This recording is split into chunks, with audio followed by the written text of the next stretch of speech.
All right, I'd like to welcome everyone here to another edition of Learn with Samford. It's actually our second one, and I'm very thrilled to have William LeoGrande here, who wrote Back Channel to Cuba, which is one of my very favorite books, and I use it and quote it quite a bit. He is a professor at American University. I believe it is in Latin American studies. And I've read many reviews, and he is probably one of the most respected and well-known authorities in that area. So I feel very privileged that he has allowed me to have some time to talk with him today. So welcome.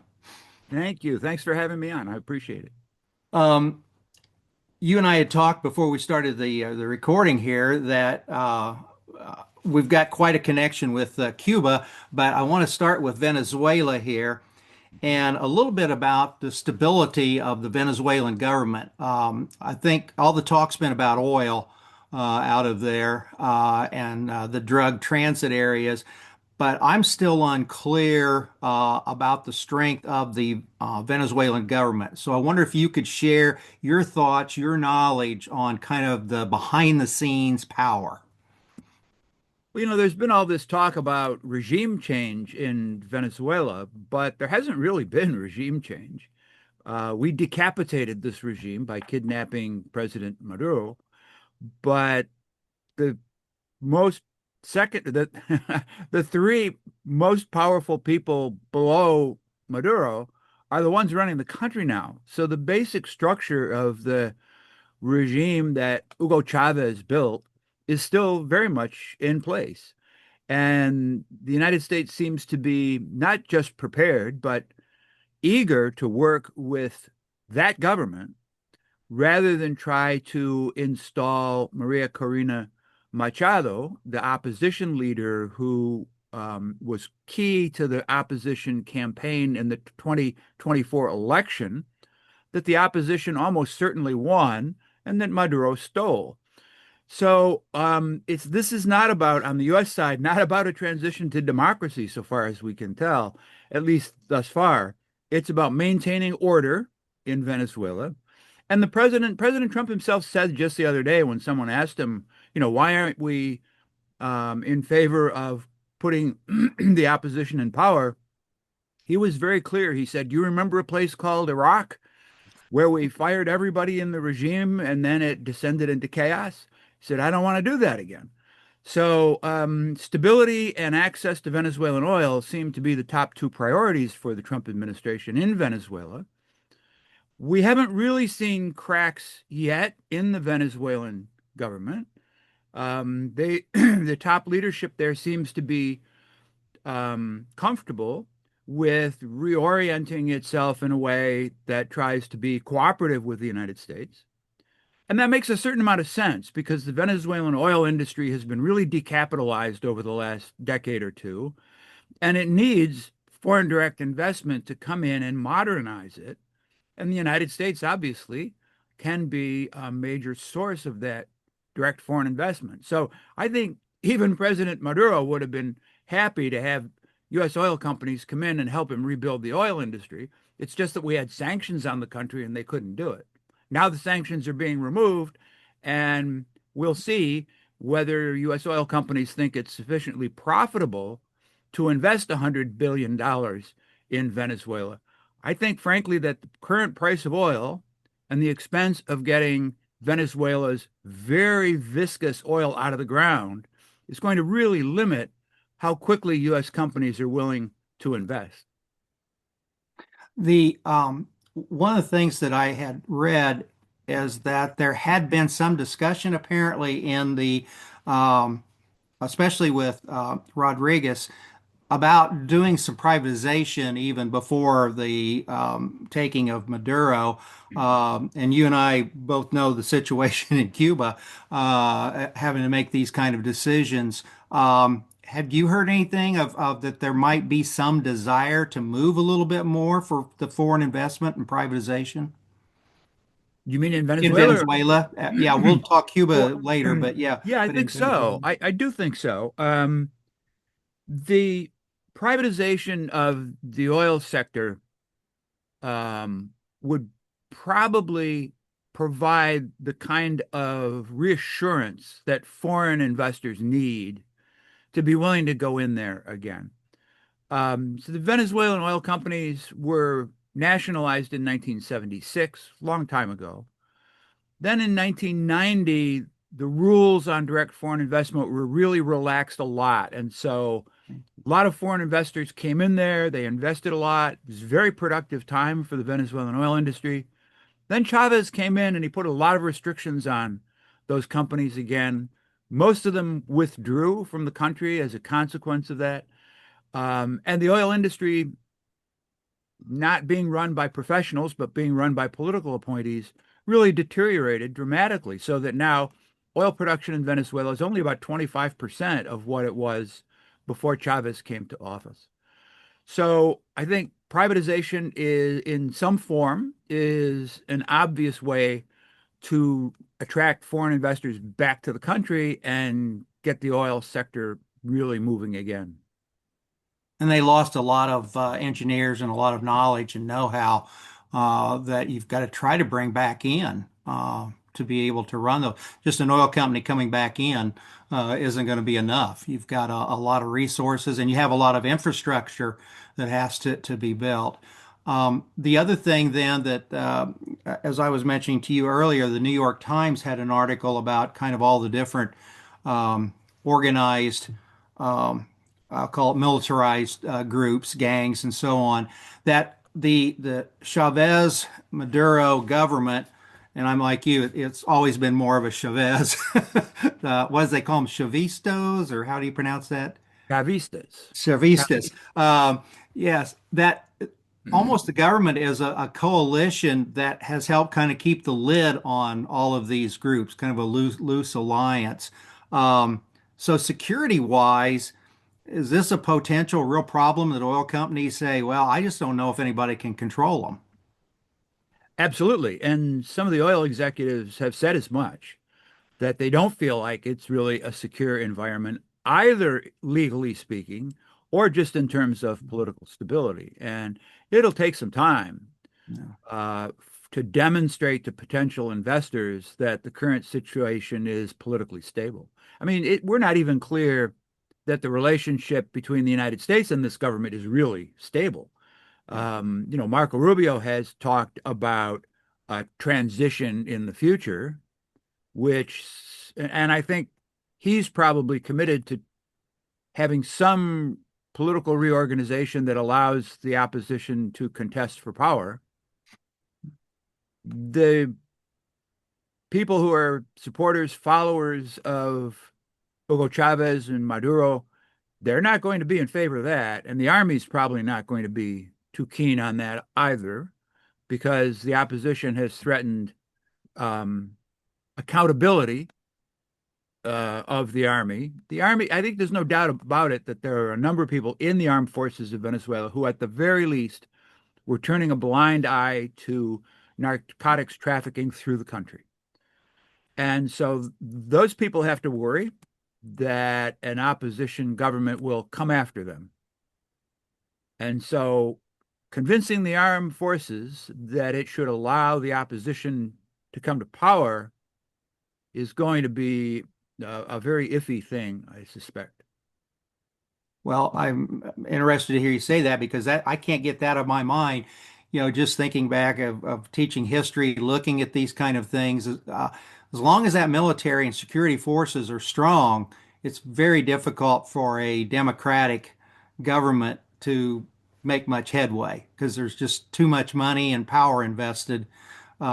And then you get into the street, and usually the Democratic opposition is not as well militarily organized and armed. I think we're seeing that in Iran right now, where they pretty much militarized the streets and often I hear the loudspeakers are warning people, and basically martial law has been declared.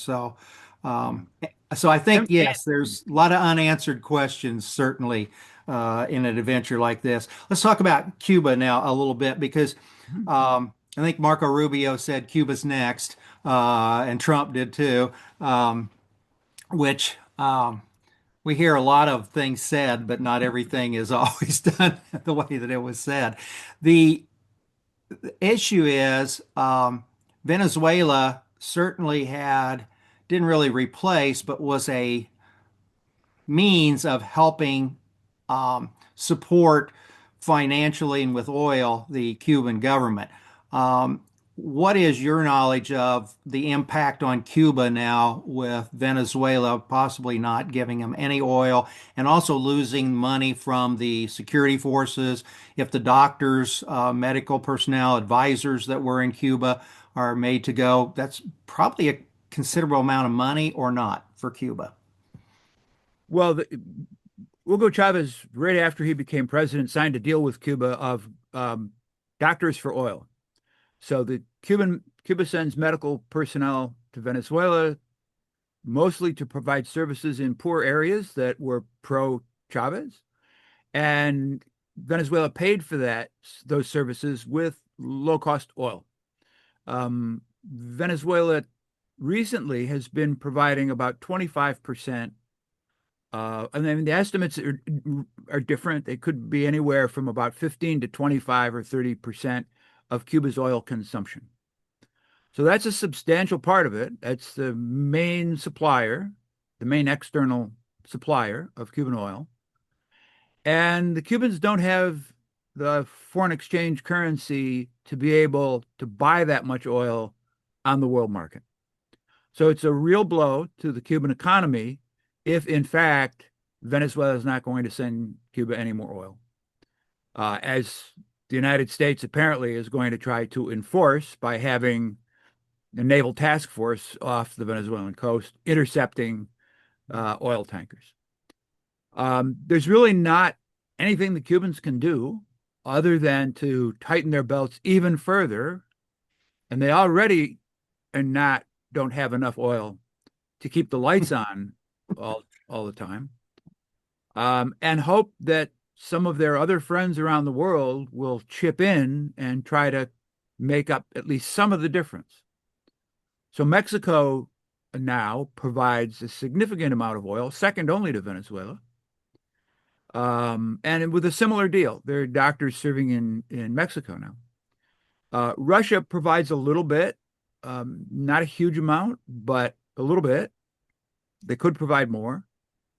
And Cuba has other close friends around the world that are oil producing countries, Algeria, Angola, Brazil, right Yeah. nearby.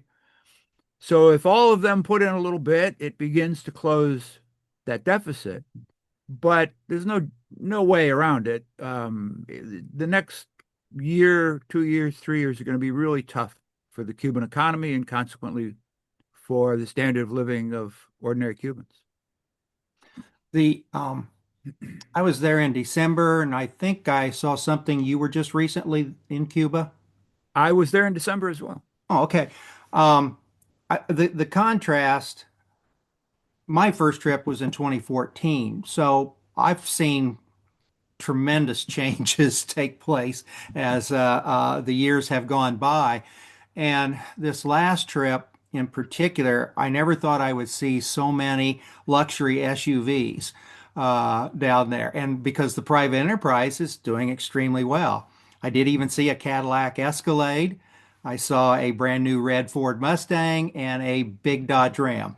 So the embargo is working real well. The the so you have that side, and they all have generators.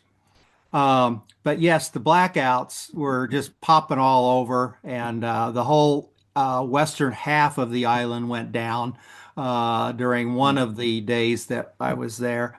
But now I'm kind of wondering, even with the generators, is there going to be an issue? I know gas was just a disaster for so many of the people with their lotteries and numbers waiting. But I'm concerned that the private enterprise now may have some real issues. You have any knowledge on that? Well, they're worried because, as the macro economy deteriorates, obviously it's pulling down the private sector with it. Um, the private sector you're absolutely right. It's expanded enormously in just the last couple of years.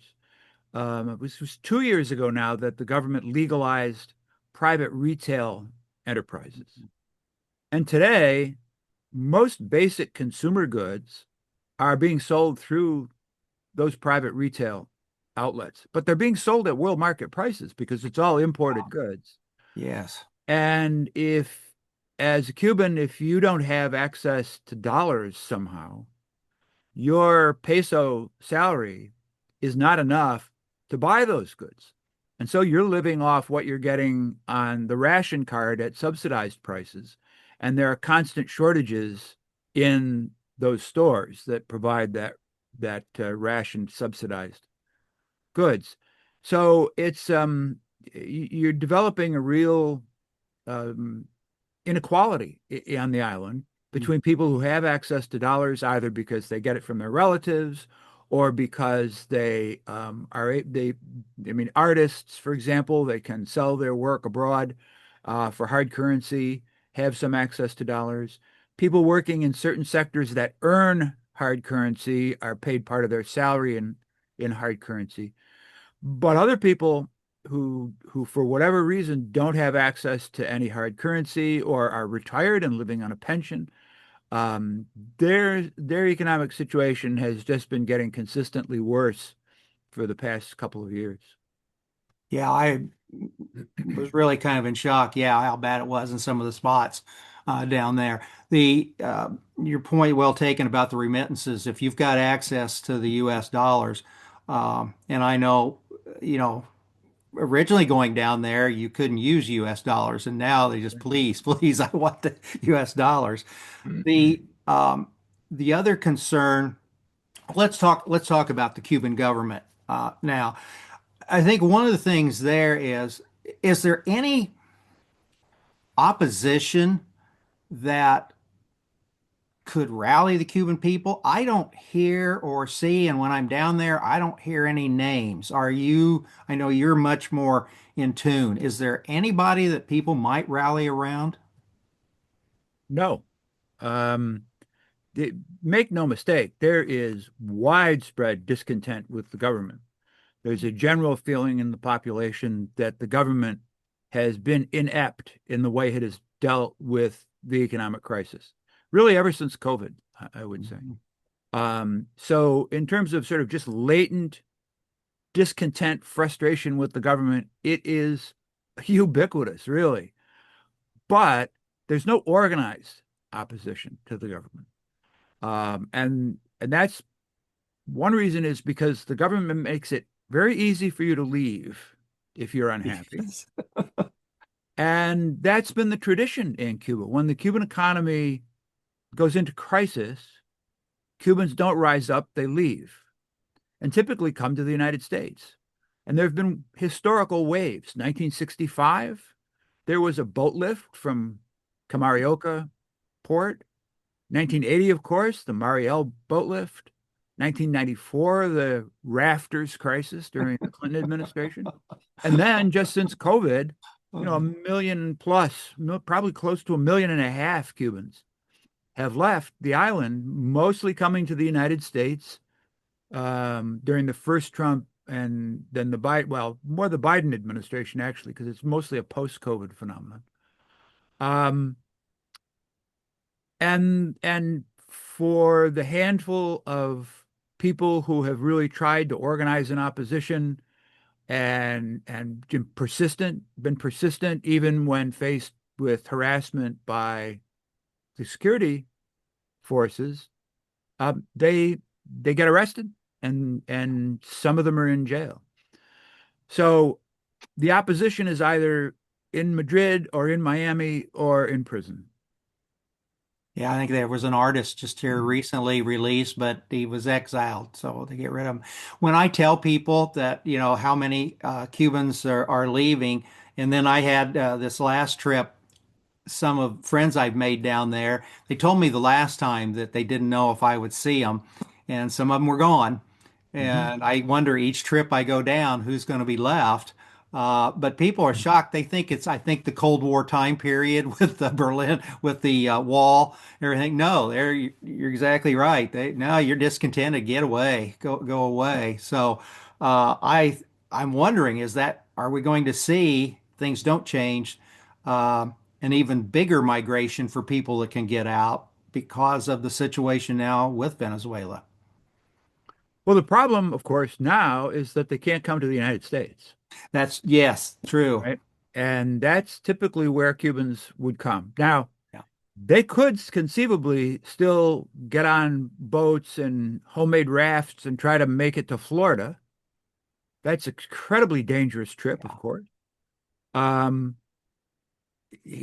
ever since 1994, Cuba and the United States have had agreements in place to allow for safe and legal migration. The 1994 migration agreement that the two countries signed provides for a minimum of 20,000 immigrant visas for Cubans every year. Donald Trump has, in his first term and now, completely ignored that agreement and just closed the door to Cubans. In fact, their administration has taken away the humanitarian parole status of over 100,000 Cubans who came under the Biden administration, and is and which makes them subject to deportation, and is also threatening to deport 500,000 Cubans who came across the southern border, undocumented and claimed political asylum. And the administration now is threatening to deport them. Ironically, though, the administration refuses to talk to Cuba about migration. So it's not clear at all how they think they're going to deport 600,000 Cubans when right now we only send one deportation flight a month to Cuba with a couple of hundred people on. Well, and if the economy and government would collapse, there's no plans for a mass migration we see in those kind of situations either, that I can tell. I thought there would be some pushback in Florida a little bit more with sending some of these people back. Or is it just that they didn't have the relatives or the ties? No, there has been some pushback. There have been demonstrations outside the offices of Cuban American Republican legislators calling them traitors for basically not denouncing Trump for his threatening Okay. to send back Cubans to the island. I think the reason it hasn't been more widespread is precisely the fact that not very many are being deported. Okay.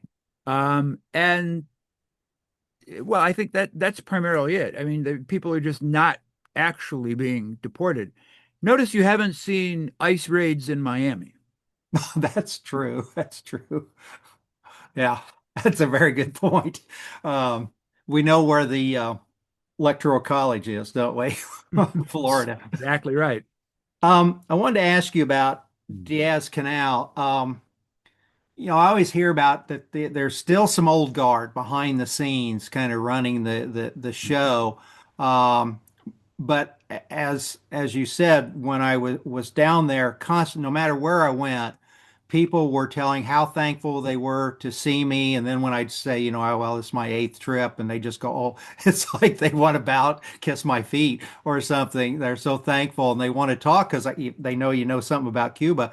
But they said this is the worst it's ever been. Just it's really bad. You just see the depression that just please, I just would like things to get better. There's no, we're going to go to the streets and we're going to overthrow this. It's just, we're just praying the government comes to its senses, type of thing. Is that what you run into when you go down there as well? Yeah, pretty much. The the problem that the government has is while what they need to do on the economic front is pretty clear, they have no money. They are broke. That's true. And some of the things that, would be logical to do, they can't really do because they don't have the resources to do it.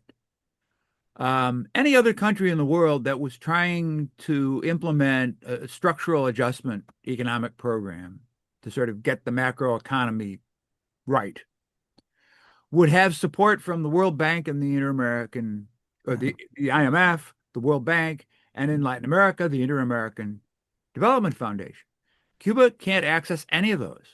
So they're having to put through this pretty drastic restructuring of the economy on their own dime. And they don't have many dimes. And they're very conscious about not having the poorest of the poor carry the weight of that structural adjustment. And so they're going slow. And because they're going slow, people are suffering, I won't say more, but longer than they would if they Agreed. took a kind of right Big Bang theory of structural adjustment, right? Shock therapy. And they specifically say we're not doing shock therapy because the weight of that falls on the most vulnerable segments of the population, and we won't do that. But the result is progress has been really, really slow. A lot of people think that there's also resistance at the highest levels to more of a transition toward a more of a free market system by some of the people who fought against that in the 1950s. But the result is that the population has this impression that the government is not doing what needs to be done to fix the situation. And that's the frustration that you were hearing. I've heard a program with you before I went down to Cuba in December, and I heard you mention, and I thought this was a great point about China is hesitant to put much money in there until they model more after them, and Vietnam. Ricardo Torres, who economist down there, who I believe is here in the United States now. They lost another good one. When I was with the U.S. Ag Coalition, I had a chance to visit with him for a while. And I said, well, why don't they go to like even the social welfare, the Scandinavian kind, there you could go with capitalism, but you can still there are things you can do to try to not leave people behind. And he said it just won't work here. He said just the mindset. And it just seems he's right. I think that's one reason he and other economists have left. You just kind of gave up that they were going to listen. He did mention this was um, just before Trump was elected. Or no, it was the year he was elected, but they hadn't made all the moves yet. And he said the government was just starting to listen to him a little bit at that time. And then Mhm. they put the hammer down, and then everybody had to rally around, and you couldn't really bring up private enterprise, at the time. But that's where I get frustrated, and I don't live there, with how bad it's gotten for the people that don't have anything. And then when I look at the ground that's fallow, and when I go with my farm friends down there, and we keep looking, going, we could feed this entire island just with homegrown stuff. It's not the embargo, it's not the other. It's just you don't incentivize your farmers, you don't do things. Um, I don't see this government speeding up in time. Do you? Well, they've just taken some interesting measures that they had resisted for a long time. While I was there, as a matter of fact, I take no credit for, but Okay. they legalized dollars. So it became possible to do business in dollars in Cuba.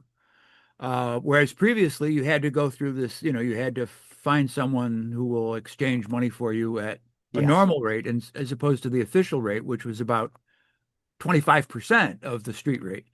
But they did away with that whole problem. They floated the currency, which is fascinating, so that now Yes. the currency is floating, and the market decides what the exchange rate between pesos and dollars are. Um, they made some changes to the rules on direct foreign investment. I have business friends who tell me that it was not enough and it probably won't make a huge difference.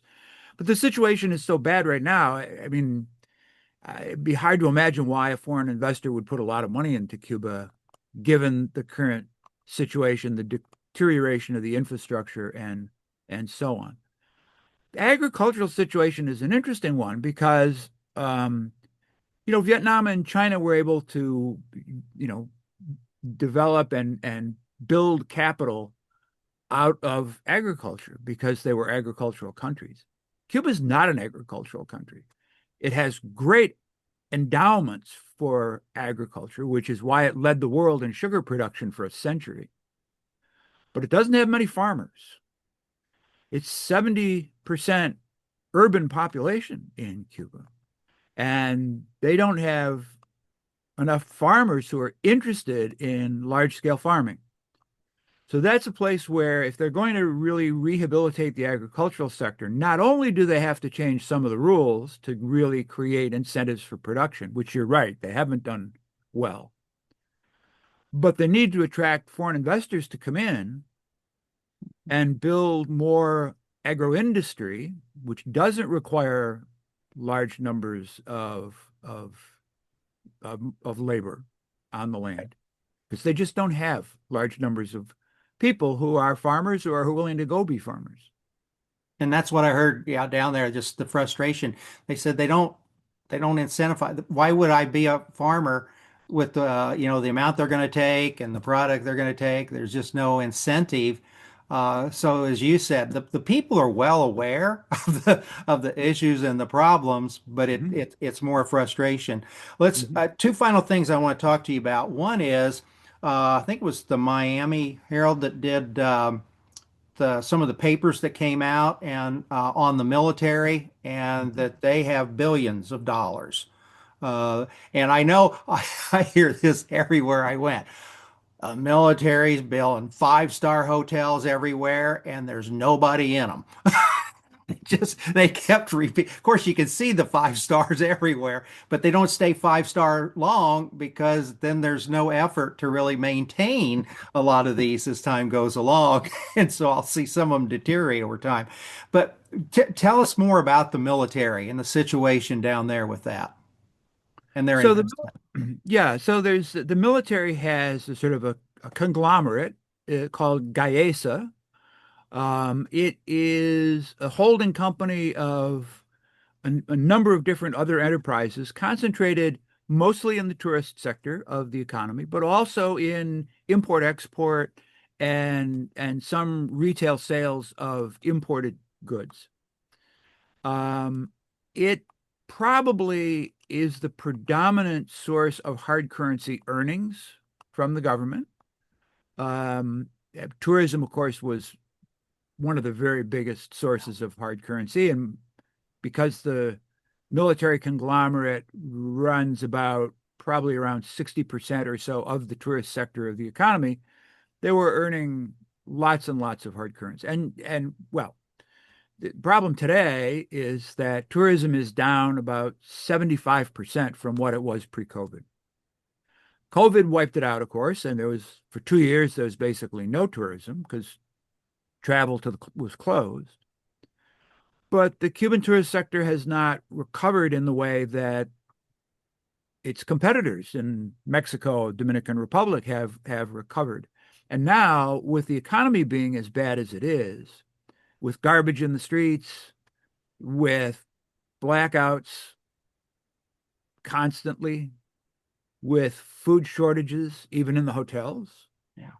it's just not any longer an attractive destination. And a number of tourist companies have actually canceled contracts with Cuba because of them. And so it's in a kind of a vicious downward circle, basically. The hotels that they're building have come under a lot of criticism that they keep investing in hotels, even though even before the collapse in tourism, even when tourism had begun to plateau, they continued to invest in these hotels. Um, I think they were aiming at the future. So in 2014, when President Obama began the normalization of relations, that lasted for 2 years. The number of U.S. visitors going to Cuba went up by about 4 times, something like that. And there was this sense that you could have, several million U.S. visitors a year going to Cuba, which would have far outstripped their capacity. So they started investing in hotels. They started building hotels. And once the hotel is half built, Yeah. you got to finish it or else it's just lost money. And so, but some of the more recent ones, they didn't need to build, like the enormous one that they've just Oh, built, oh, in sort of this in the middle of the middle class neighborhood of Vedado, yeah. uh, 42 stories high, towers over the city in a sort of an architectural monstrosity, frankly. It's Uh, horrible. That's and for and where it's um, at. Yeah. and and it is empty. It Yeah. is had almost nobody in it. Uh, It's like it's a continuous blackout, but not because there is one. There's just nobody in the there's just rooms. nobody there. So no, so the problem with the tourism sector is one of the biggest economic problems they need to solve. They made a bet, as you know, I'm sure, on giving up on sugar in 2003 and putting all of their money in the tourism basket. And it was enormously successful, for a decade and a half. But they put all their eggs in the one basket, and now they're dealing with the consequence of that. They need not only to diversify their sources of foreign exchange, which is not easy, Yeah. but also to find some way to stabilize the economy to the point where it becomes once again an attractive tourist destination. They've built now this enormous infrastructure, and you're right, they're letting some of it deteriorate because it's not generating the funds to maintain it. And that's an enormous problem for them because they've invested so much in it over the last 3 decades. The problem I always say is the thing that draws, especially someone like me with a history, architecture background, is it's a time capsule. Time stopped in 1959 in many ways. And you go back and you go to the Hotel Riviera. And when I first went there, the lobby still looked the same as when they left the night before Castro came in. So many things. It's changed somewhat, but the buildings are collapsing. But you go to Trinidad and all of these old places, and it's just, it's just gorgeous, in the architecture.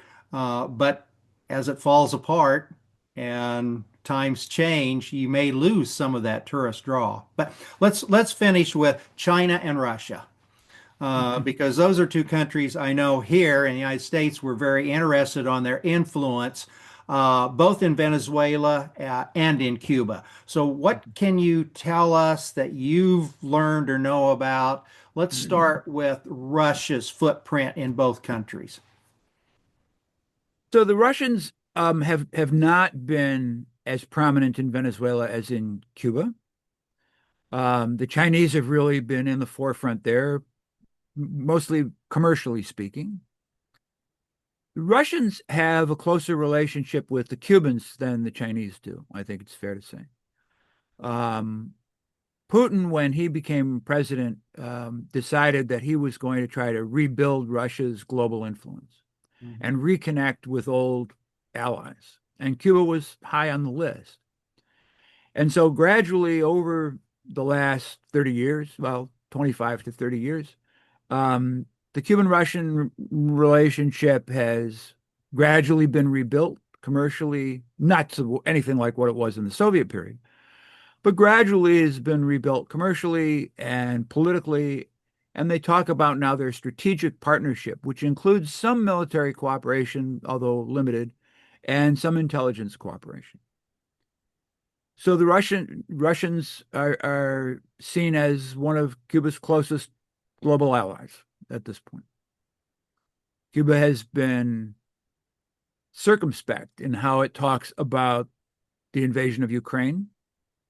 Yeah. On the one hand, they don't want to say anything that would justify a great power invading a neighboring small country for obvious That's reasons. true. That's a good point. Um, but at the same time, they don't want to condemn it completely and risk alienating Russia. And so, yeah, at the United Nations, they've taken a position of, well, it's not good. It's not good to violate the territorial integrity and sovereignty of another country, but the United States provoked it. Is basically the position that they've taken. The Chinese relationship with Cuba, um, China is sees Cuba, I think, as part and parcel of its broader strategy to raise its profile in Latin America, but they have not invested very much. They have provided assistance, foreign assistance to Cuba and expanded trade with Cuba, Although in the last couple of years, trade has really gone down. The the Chinese economic relationship with Cuba has followed a kind of a normal curve sort of shape, right? When China adopted the Belt and Road strategy, it began to expand investment globally. Investment with Cuba went way up. Mm. But as the Cuban economy has not really moved forward, they've been cutting back. And even their trade has been cut back because the Cubans kept running enormous trade imbalances with them, trade deficits with them. And they, I think, finally just decided they weren't going to keep giving the Cubans credit that the Cubans could never pay off. Um, but I think that the Chinese would be open to expanding their commercial relationship with Cuba if they felt like the Cuban economy was finally growing and that the Cuban government was willing to take the steps reforming the economy to get it going again. I think there then it would be a much more attractive place for China. I had a chance to speak with the Vietnamese ambassador when I was there in December, and his position was pretty straightforward, right? Yeah. The Cubans need to do what we did, he said, basically. Yeah. Um, they just need to do it. Um, I didn't get into, an argument with him about how different Vietnam and Cuba are and how it That's wasn't true. wasn't as easy in some ways for the Yeah. Vietnamese or for the Cubans to do it as it had been for Vietnam. They couldn't really follow exactly the same strategy, being an urban rather than an agricultural country. But Right. he was clear that this was a matter of political will on the part of the Cuban government, that it wasn't willing to take the steps necessary, and it just needed to do that. And I'm guessing that probably is a pretty good reflection of China's view of the situation as well. I think that's a good place to end because it's kind of what we're hearing in the streets in Cuba too. They Mhm. just need to do it. You can't keep going down the same old path.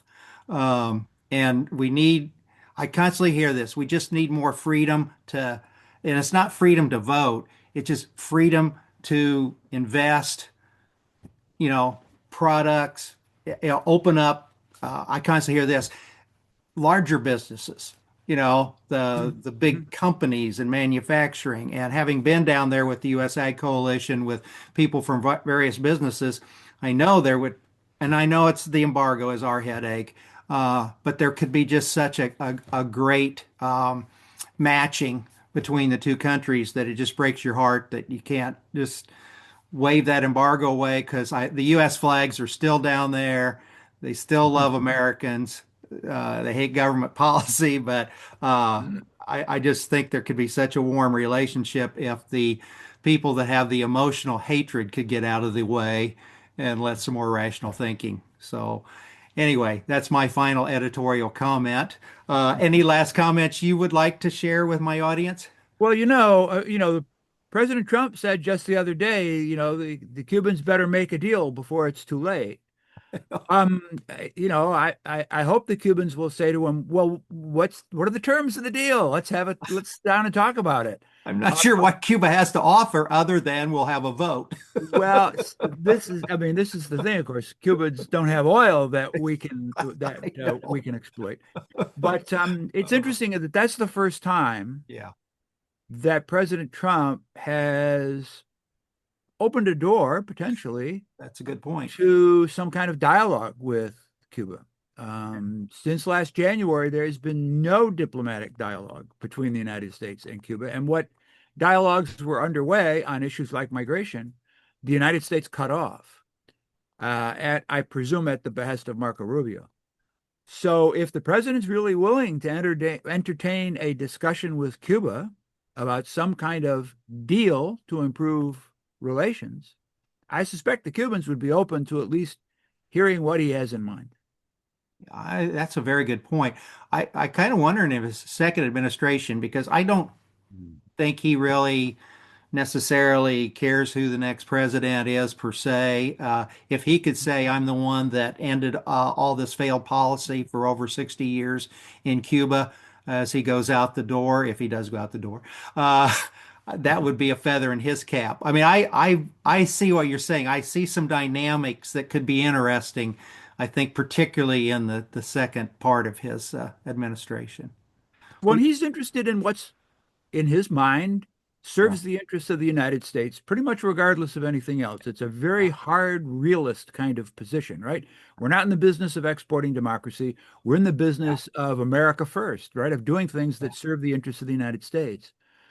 And there are a number of things on which Cuba and the United States have historically cooperated and could continue to cooperate or even expand cooperation. Cuba has strategic minerals that it would be happy to have foreign investors begin to develop. It has been a pretty good partner with us in counter narcotics in the Caribbean. It has been a good partner in managing migrant flows. So there are a lot of areas, interestingly, where the Trump administration's priorities for Latin America and Cuba's own policies are not really in conflict with one another. And, if you could get sensible diplomats to sit across the table from one Yeah. another, you might be able to see a way toward a better relationship. I hope that they'll at least give it a try.